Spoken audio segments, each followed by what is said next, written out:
और मैं सीधे आपको ग्राउंड पर लेकर चलूंगी। हमारे साथ इस वक्त हमारे तमाम सहयोगी मौजूद हैं। जैनेन्द्र कुमार दिल्ली से हमारे साथ जुड़ रहे हैं, अभिषेक उपाध्याय अमेठी से, वीरेश पांडे रायबरेली से हमारे साथ इस वक्त मौजूद है। सबसे पहले आपको जैनेन्द्र के पास लेकर चलते हैं। जैनेन्द्र, कल तक जो सस्पेंस था आज वो खत्म हो गया है, लेकिन अब सवाल ये बड़ा हो जाता है कि इस रणनीति को किस तरीके से देखा और समझा जाए कि राहुल गांधी रायबरेली से चुनाव लड़ रहे हैं, प्रियंका गांधी चुनावी राजनीति से दूर हैं और अमेठी मतलब वो सीट भी तो कांग्रेस पार्टी का ही गढ़ के तौर पर पहचानी जाती है ना, वहां से केएल शर्मा भरोसेमंद सिपह सलार हैं, लेकिन गांधी परिवार के तो नहीं है, उनको उतार दिया गया है। बिल्कुल रोमाना, राहुल गांधी वायनाड से सांसद हैं, एक बार फिर वो वायनाड से चुनाव लड़ चुके हैं, चुनाव वहां पर खत्म हो चुका है। लेकिन कांग्रेस ये चाहती थी कि राहुल गांधी उत्तर भारत से भी चुनाव लड़ें और जाहिर सी बात है ऐसे में जो परंपरागत सीटें उत्तर प्रदेश की अमेठी और रायबरेली, उन सीटों से राहुल गांधी और प्रियंका गांधी दोनों चुनाव लड़ें, ऐसी रणनीति कांग्रेस की तरफ से बनाई गई थी। खुद सोनिया गांधी ये चाहती थी, लेकिन राहुल वायनाड नहीं छोड़ना चाहते थे, प्रियंका फिलहाल चुनाव नहीं लड़ना चाहती थी और इस वजह से फिर तय हुआ कि जो विरासत की सीट है, जिससे ज्यादा विरासत जुड़ी हुई है, अमेठी से ज्यादा इतिहास रायबरेली का है, सोनिया गांधी की विरासत पार्टी में भी राहुल ने संभाली, तो अब जो लोकसभा चुनाव क्षेत्र है उसमें भी राहुल ही सोनिया गांधी की विरासत संभाले, ये रणनीति बनी, राहुल तैयार हुए और इसकी वजह से अमेठी के बजाय रायबरेली राहुल शिफ्ट हुए।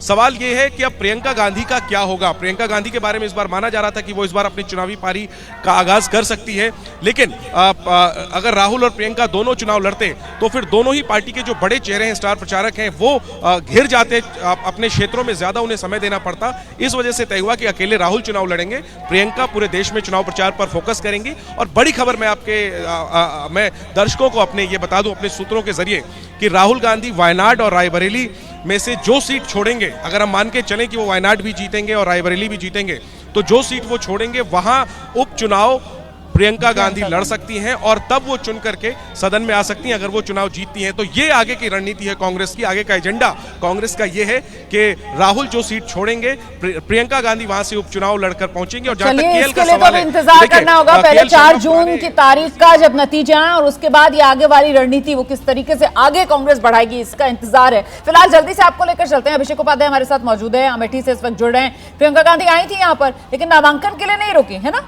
बस पहुंची, कार्यकर्ताओं में उत्साह बढ़ाया और लौट गई भाई के नामांकन के लिए, लेकिन यह संदेश देते हुए कि अब चुनाव अमेठी रायबरेली में 20 मई को वोटिंग होनी है, तब तक इसी इलाके में रुकेंगे अभिषेक?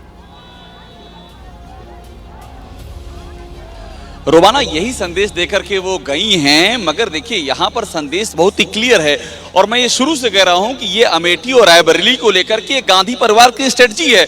और कांग्रेस को अगर आप समझते हैं तो आपको ये समझना होगा कि कांग्रेस में जो हकीकत की स्थिति है वो ये नहीं कि मल्लिकार्जुन खड़गे गांधी परिवार को कोई एडवाइस दे सकें कि आपको कहाँ से लड़ना है, कैसे नहीं लड़ना है। ये गांधी परिवार की अपनी रणनीति है और रणनीति उन्होंने यही बनाई थी कि उनको रायबरेली की जो सीट है वो सोनिया गांधी की सीट है। सोनिया गांधी कांग्रेस की अध्यक्ष अब नहीं है, पर वो सर्वे सर्वा हैं। अगर डिफेक्टो देखा जाए तो राहुल गांधी उसी रोल में जा रहे हैं, जो कि सोनिया गांधी एक तरह से सक्रिय राजनीति से रिटायर हो रही हैं, जो दिख रहा है। तो राहुल गांधी वहीं जा रहे हैं, तो रायबरेली उनकी वही सीट है। रही बात अमेठी की सीट, अमेठी की सीट वाकई उतनी सेफ सिक्योर नहीं है, ये एक फैक्ट है और यही वजह है कि यहां से लड़ने की बजाय राहुल गांधी वहां से लड़ रहे हैं और यहां पर प्रियंका गांधी नहीं लड़ रही हैं। अदरवाइज प्रियंका गांधी यहां से भी लड़ सकती है, लेकिन डेब्यू करने के लिए ये सीट उनको सेफ नहीं लग रही है। अब सबसे बड़ा सवाल ये है कि इन सबके बीच में जो अब पहलू ये है कि रायबरेली और अमेठी का ये जो कांग्रेस ने दांव चल दिया, इसका इंपैक्ट क्या होगा रोमाना? सबसे अभी देखिए पीएम जो कह रहे थे कि राहुल गांधी का नारा है डरो मत, मैं उनसे कहूंगा कि भागो मत।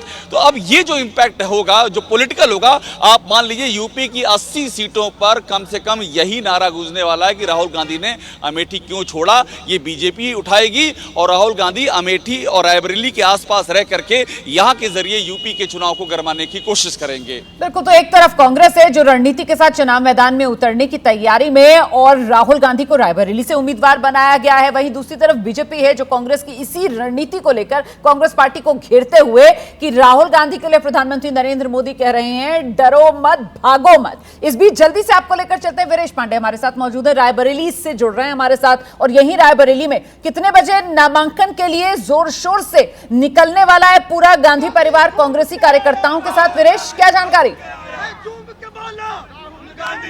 देखिए, अभी गेस्ट हाउस से गांधी परिवार इस केंद्रीय कार्यालय में नहीं पहुंचा है। जहां हवन और पूजन और परंपरा का निर्वहन करने के बाद नामांकन की प्रक्रिया शुरू होगी। लेकिन अभिषेक उपाध्याय नारे की बात कर रहे थे, नारे लग रहे हैं रायबरेली की यहाँ पर, और ये जो चुनाव के नामांकन का बस है वो भी सज सवर कर तैयार हो चुका है।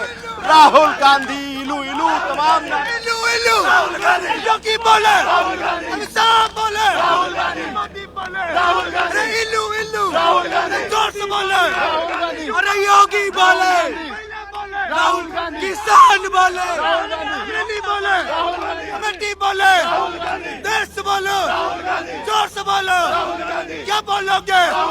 झूम के आया, महिला बोले।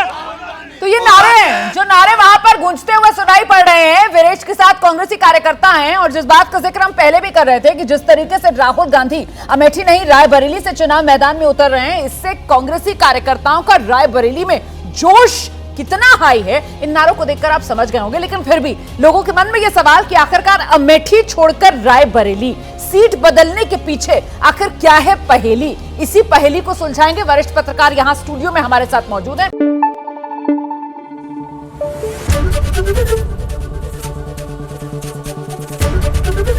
एबीपी न्यूज आपको रखे आगे।